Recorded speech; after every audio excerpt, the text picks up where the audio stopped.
Peu d'accrochage, mais des candidats qui confirment leur position. Pour le dernier débat, aucun thème n'a été oublié.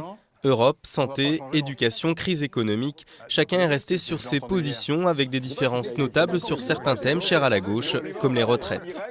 Il y a donc dans le projet socialiste qui nous a unis l'engagement de revenir à la retraite à 60 ans. Gardons-nous de laisser à penser que nous ne serions pas crédibles quant à ce que nous promettons. Je ne ferai pas croire aux Français que nous reviendrons à la retraite à 60 ans. Quand l'espérance de vie s'allonge, eh bien, il faudra allonger aussi la durée de cotisation.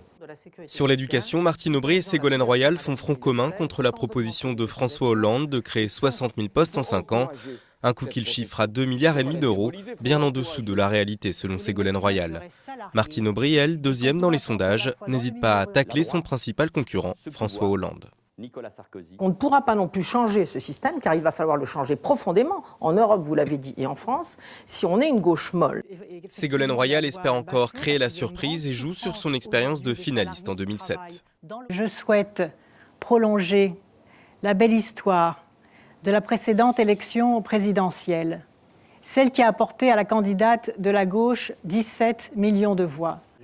À 4 jours du premier tour de scrutin, ce dernier débat a été suivi de près par les militants socialistes, comme ici à Marseille. On voit qu'il y a un vrai engouement pour ces primaires, qu'il va y avoir un vrai exercice citoyen qui va s'exercer dimanche. Voilà, les gens ont envie de désigner le candidat socialiste parce que derrière, ils attendent vraiment le changement. Mais avant d'amorcer le changement, priorité à la mobilisation des troupes. Une participation massive à cette primaire serait déjà un premier succès pour les socialistes.